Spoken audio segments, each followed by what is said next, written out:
Good afternoon, everybody. I'm Jill Mason, Director of Harwich Channel 18 and Public Information Officer for the town's emergency management team.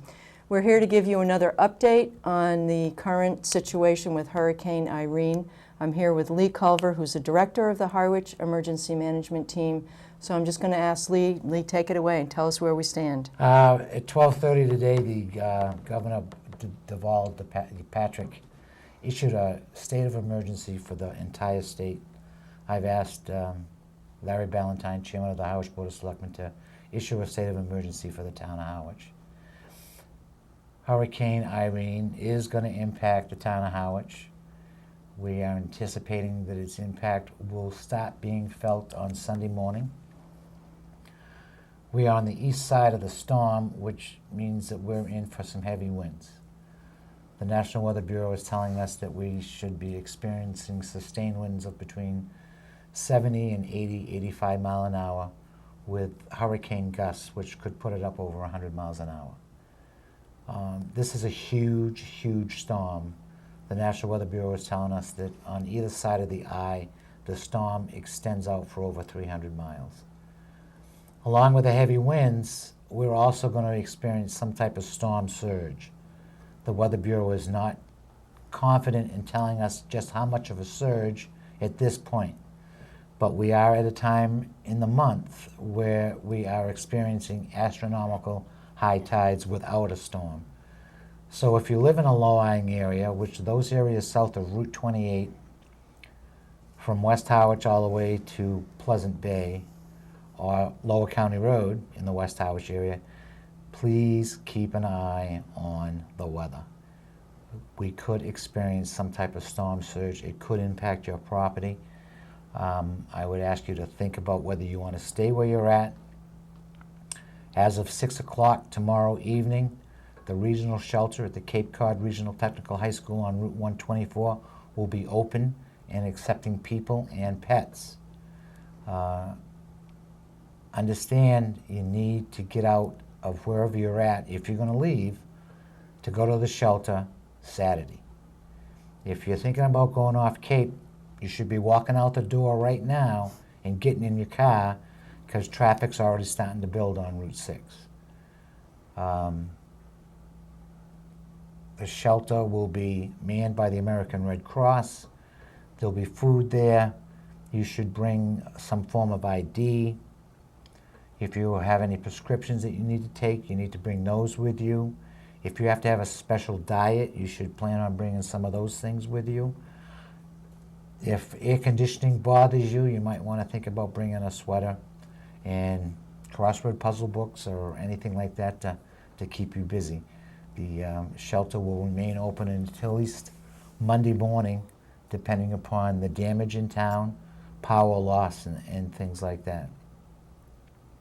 If you do plan on sheltering in place, staying at home, think about water, food, batteries, and understand that public safety will not respond to your call during the height of the incident.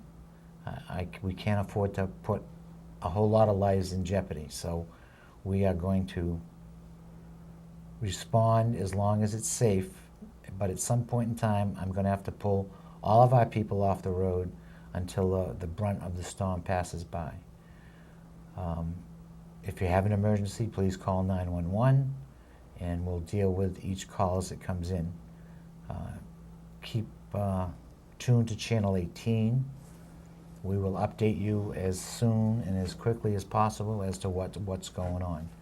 The department heads in town have been meeting every morning since yesterday. We have another meeting tomorrow morning at 10 o'clock, and it is my plan to stand up the Emergency Operations Center at the Public Safety Facility sometime in the morning hours on Sunday. Lee, one thing I know people are going to be wondering about, once again, the shelter will be opening up at 6 p.m. on Saturday.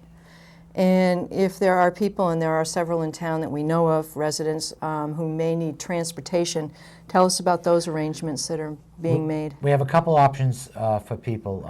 There will be people in the Council on Aging office tomorrow afternoon You can call there and arrange for a ride with the COA vans.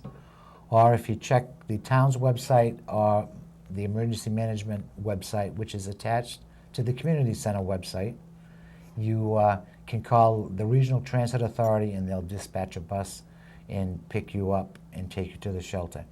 If you have an animal and you want to ride the RTA bus, you have to have your animal in a crate.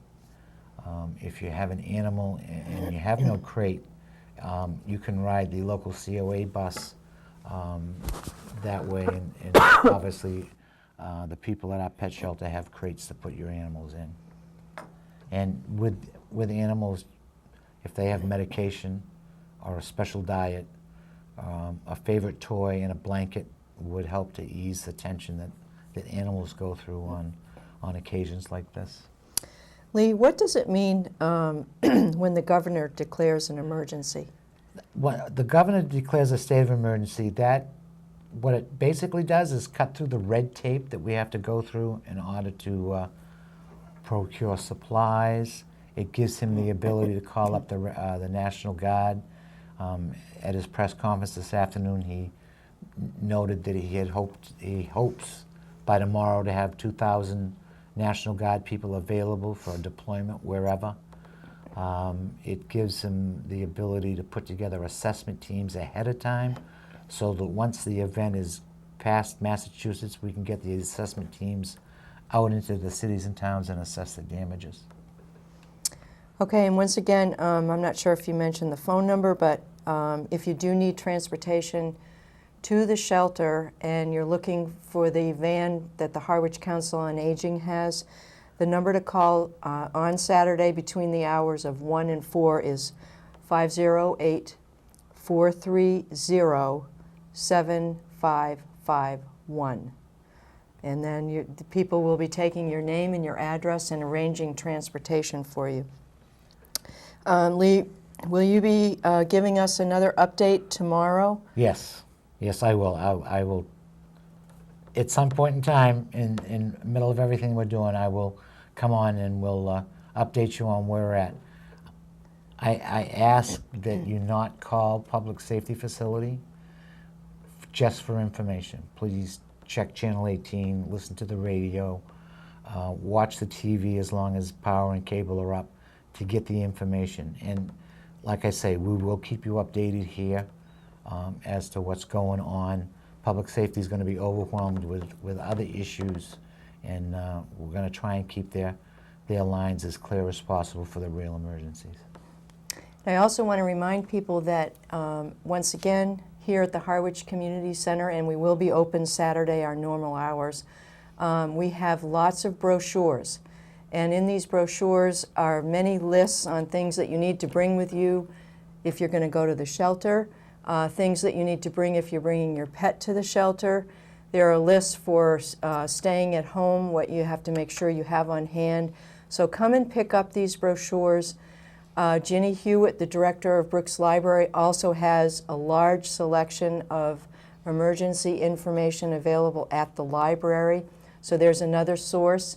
And I actually feel pretty confident that most of the citizens in Harwich are pretty aware of events like this, and because we've been talking about it for a long time, and we've been, kind of preaching to the choir out there, I think. But some of our summer visitors, hopefully we've given you the information that you need to stay safe while you're visiting in Harwich.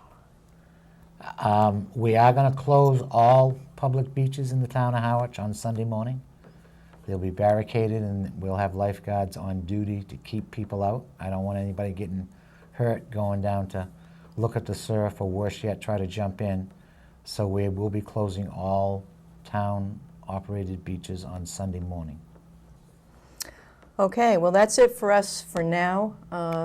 Once again, thanks for tuning in. Thanks for listening. And please do check Channel 18 for any further updates, and continue to look at the town's website, where as we get information in, we are posting it on that website as well. So once again, thanks for listening, and we'll probably see you again tomorrow. And thanks for coming, Lee. Okay.